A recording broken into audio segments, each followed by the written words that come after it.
Hello à tous, bienvenue à bord de l'Harmony of the Seas pour une visite immersive de Central Park. Et en fait, je vous le dis de suite, c'est mon endroit préféré de tous les bateaux sur lesquels j'ai eu la chance d'embarquer. C'est un véritable hub de tranquillité à bord. Quand on est ici, on oublie complètement qu'on est à bord d'un bateau. C'est un truc de fou. On est en plein milieu de l'océan et pourtant on marche au milieu de la verdure. Ce concept de dingue, vous le retrouverez sur toute la classe Oasis de Royal Caribbean. Donc, l'Oasis, l'Allure, l'Harmony et le Symphony.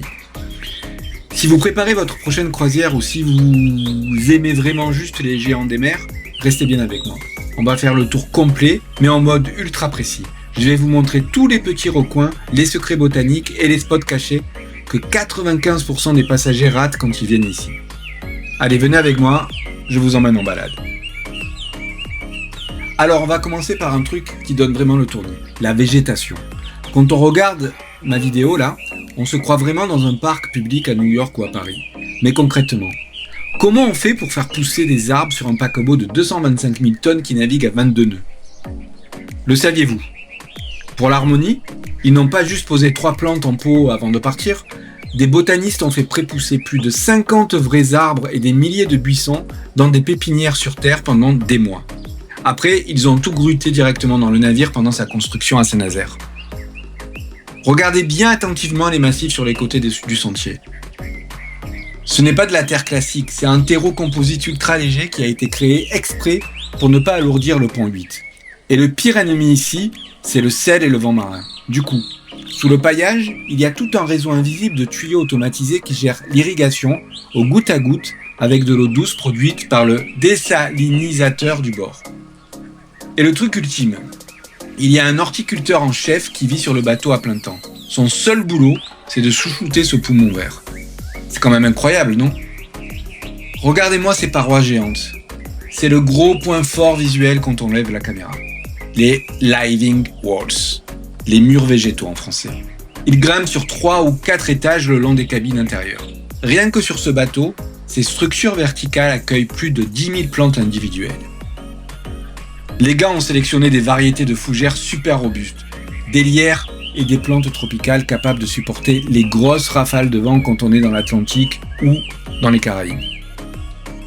Si vous avez la chance de vous promener ici, super tôt le matin, vous allez voir une petite brume légère sortir des murs. En fait, c'est un système de micro-nébulisation haute technologie qui balance des micro-gouttelettes pour recréer l'humidité d'une jungle.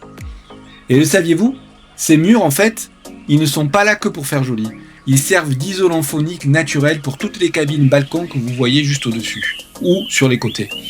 Ça absorbe les échos du parc pour que les passagers dorment ultra bien, au calme. Bon, je sais que vous vous dites en entendant le fond sonore de la vidéo, sympa le chant des oiseaux.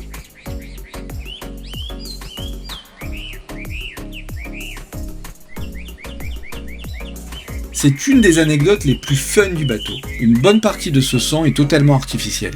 Les ingénieurs ont pris soin de cacher des dizaines de petits haut-parleurs ultra discrets dans le feuillage des arbres. Et le truc est super bien foutu parce que l'ambiance change selon l'heure de la journée. Le matin, ça piaille pour le réveil, l'après-midi, on a les grillons en plein soleil, et le soir, c'est une ambiance de crépuscule super feutrée. Mais en fait, le truc encore plus fou, c'est qu'il y a aussi de vrais passagers clandestins. Quand le bateau fait escale par exemple dans les Caraïbes ou en Méditerranée, de vrais oiseaux, des papillons et même des petits lézards locaux entrent dans le parc. Ils captent qu'il y a de la vraie verdure, de la vraie terre et ils décident de rester à bord pour le reste de la croisière. Donc ouais, pendant votre balade, ouvrez bien l'œil. C'est très fréquent de croiser un vrai moineau ou un petit gecko qui voyage gratos d'île en île avec nous. On continue à avancer sur les petits chemins pavés. Si vous quittez l'allée principale et que vous fouinez un peu entre 2 gros massifs de bambou, vous allez tomber sur un petit coin super tranquille que presque tout le monde rate. La table d'échecs publique de Central Park. C'est un clin d'œil direct aux joueurs d'échecs du vrai Central Park à New York. La table est gravée directement dans la pierre avec 2 petits tabourets fixes, surtout sur certains navires, mais généralement il s'agit de chaises. Les pièces du jeu sont là, en libre service, souvent taillées dans un bois bien lourd, pour ne pas s'envoler avec le vent. Franchement, c'est l'un des meilleurs spots pour déconnecter à bord.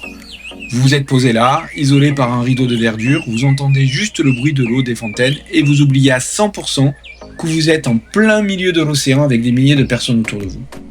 C'est ce que j'appelle un vrai hub de tranquillité. On va parler d'un truc que personne ne calcule jamais dans les vidéos de croisière, mais qui fait toute la différence. Les bancs de Central Park. Royal Caribbean n'a pas juste balancé des chaises par-ci par-là. Chaque type d'assise a été pensé pour une humeur précise. Déjà, regardez les bancs de tonnelle. Ce sont ces bancs en bois classiques abrités sous les arcs en métal végétalisé. Ça vous crée une petite alcôve super privée. C'est le top pour venir le matin avec son petit café, lire son bouquin ou checker ses mails tranquille sans que personne ne vous calcule. Après, vous avez les chaises mobiles en résine. Elles sont vers les places principales et le parc café.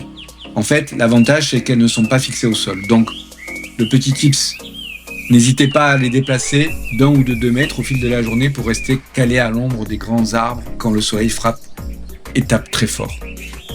Et enfin, il y a les bancs d'observation centraux, pile en face du Rising Tide Bar. Là, vous vous posez et vous faites ce que j'adore faire. Regardez les gens passer et admirer le bar ascenseur qui monte et descend toutes les demi-heures depuis la Royal Promenade, juste en dessous, au pont 5, jusqu'à notre niveau, au pont 8, avec ses jeux d'eau lumineux. C'est un vrai spectacle. Si vous regardez bien au sol, au pied des plus gros arbres ou des plantes un peu bizarres, vous allez voir des petits panneaux noirs. Ce sont des plaques botaniques. Chaque plante majeure a sa petite carte d'identité avec son nom scientifique en latin et sa région d'origine, comme l'Asie, l'Amazonie, etc. C'est super sympa à faire pour une petite balade éducative, surtout avec les enfants. Mais alors le vrai choc, c'est quand le soleil se couche. Central Park change littéralement de visage. C'est une métamorphose de dingue. Tout l'éclairage a été bossé pour être ultra chaleureux. Ils ont installé des guirlandes lumineuses style guinguette qui traversent le ciel ouvert d'un bout à l'autre du parc. Des projecteurs au sol éclairent les troncs vers le haut, ce qui donne une impression de hauteur de fou quand on regarde des étoiles. Et en fin de soirée, vous avez souvent un duo de guitaristes ou un pianiste de jazz qui joue en live au milieu du parc. Vous prenez un verre de vin chez Vintage juste à côté, vous vous posez sur un banc avec l'odeur du jasmin et de la terre fraîche. Franchement, c'est une expérience unique, non ? Voilà. Vous savez tout désormais sur Central Park. De la façon dont ils font pousser les arbres juste à la table d'échecs cachée et l'ingénierie des murs végétaux. Pour moi, c'est vraiment le chef-d'œuvre de ce bateau. Ça montre qu'on peut faire d'immenses navires tout en créant de vraies bulles de nature et de calme absolu à bord. Si vous avez aimé cette visite immersive à ma façon, s'il vous plaît, mettez un gros pouce bleu vers le haut, laissez-moi un petit commentaire pour me dire quel spot vous donne le plus envie et bien sûr, abonnez-vous à la chaîne. Et puis, comme d'hab, vous retrouvez tous mes articles secrets, mes décryptages de ponts et mes astuces pour réussir vos vacances en mer. Connectez-vous sur mon site okcroisière.fr, prenez soin de vous, passez une super journée et on se retrouve très vite pour une prochaine visite à bord. Allez, à plus!